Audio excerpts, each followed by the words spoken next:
Oui, merci, Monsieur le Président. Le débat n'était pas prévu, mais comme il a lieu, donc j'y participe. Vous n'avez pas besoin d'un Bristol de ma part, quand même, hein? Ça paraît naturel. Simplement, s'agissant de Grand Place, je voudrais dire qu'il y a donc des municipalités, des élus qui ont voté cette extension, qui ont créé ces 5000 mètres carrés, contre lesquels nous étions, qui ont voté l'extension des parkings. Donc il y a une décision politique à la base qui est prise par ceux qui, effectivement, donnent des leçons toute la journée à tous les élus pour expliquer ce qu'ils doivent faire dans ces domaines en matière de consommation de masse. Et donc, ils sont en contradiction entre ce qu'ils affichent et ce qu'ils font. Je cite un seul exemple pour comprendre cette contradiction quand elle s'applique aux personnes. Il y a quand même une personne à Grenoble, une dame, qui est privée du marché de Noël parce qu'elle vend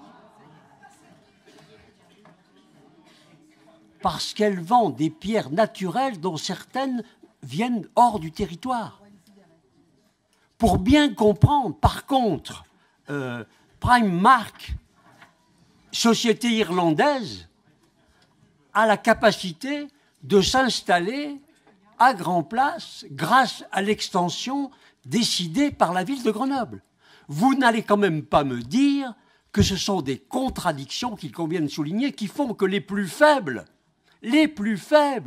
supportent les orientations politiques, idéologiques telles que vous les définissez, et ce sont eux qui en sont les victimes, tandis que les vrais capitalistes, eux, peuvent poursuivre leur extension tout à fait facilement grâce à l'extension que vous avez réalisée et décidée à Grand Place. Quelles sont les conséquences ? Les conséquences, évidemment, c'est encore l'affaiblissement du centre-ville, l'affaiblissement des commerces de proximité de la ville, donc la perte d'emplois, la réduction de la sécurité, car plus il y a des commerces fermés, moins la ville est sécure, la réduction de la proximité, de la discussion, du dialogue, de la présence. C'est tout cela que vous décidez. Et aussi, puisque vous avez évoqué, Monsieur Confesson, les quartiers proches de Grand Place, la mort des commerces de proximité de ces quartiers qui ne peuvent exister ni à Villeneuve, ni au village olympique. C'est donc une politique absurde